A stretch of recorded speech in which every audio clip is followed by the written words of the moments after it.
చాలా సంవత్సరాల నుంచి పైరసీ వల్ల సినిమా ఇండస్ట్రీ చాలా వరకు నష్టపోతుంది. సినిమాలలో పైరసీ చేసి ఐబొమ్మ అనే సెట్ లో పెట్టే ఈ బొమ్మ రవిని హైదరాబాద్ పోలీసులు పట్టుకున్న విషయం మనకు తెలిసిందే. ఇక అతని కోర్టులో సబ్మిట్ చేశారు. ఐబొమ్మ రవి కోర్టులో జడ్జి ముందు తను లైవ్ లో ఎలా హ్యాక్ చేస్తాడో చేసి చూపించిన వీడియో ఇప్పుడు వైరల్ అవుతుంది.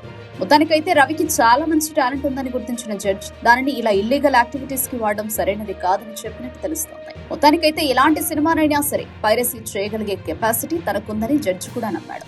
ఇంతకు ముందు ఐబొమ్మలో వచ్చిన పైరసీ సినిమాలన్నింటినీ తనే పైరసీ చేసినట్టుగా రవి ఒప్పుకున్నాడు. మొత్తానికైతే రవిని కోర్టు శిక్షిస్తున్న విషయం మనకు తెలిసిందే. కానీ రవిని ఆపడం ద్వారా పైరసీ ఆగిపోతుందా అంటే ఆగిపోదు.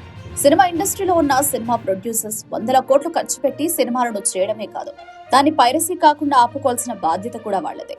ఇక పైరసీ అవ్వకుండా ప్రొడక్షన్ సిస్టమ్ అంతా చాలా సెక్యూర్ గా ఉంచుకుంటే సరిపోతుంది కదా. కోట్లు ఖర్చు చేసే సినిమా చేస్తున్నప్పుడు దానికోసం కనీసం ₹1 కోటి పెట్టైనా జాగ్రత్తలు తీసుకుంటే బాగుంటుంది.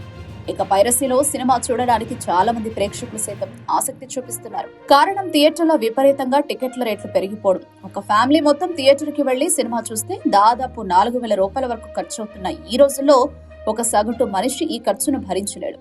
కాబట్టి పైరసీని ఎంకరేజ్ చేస్తున్నారు.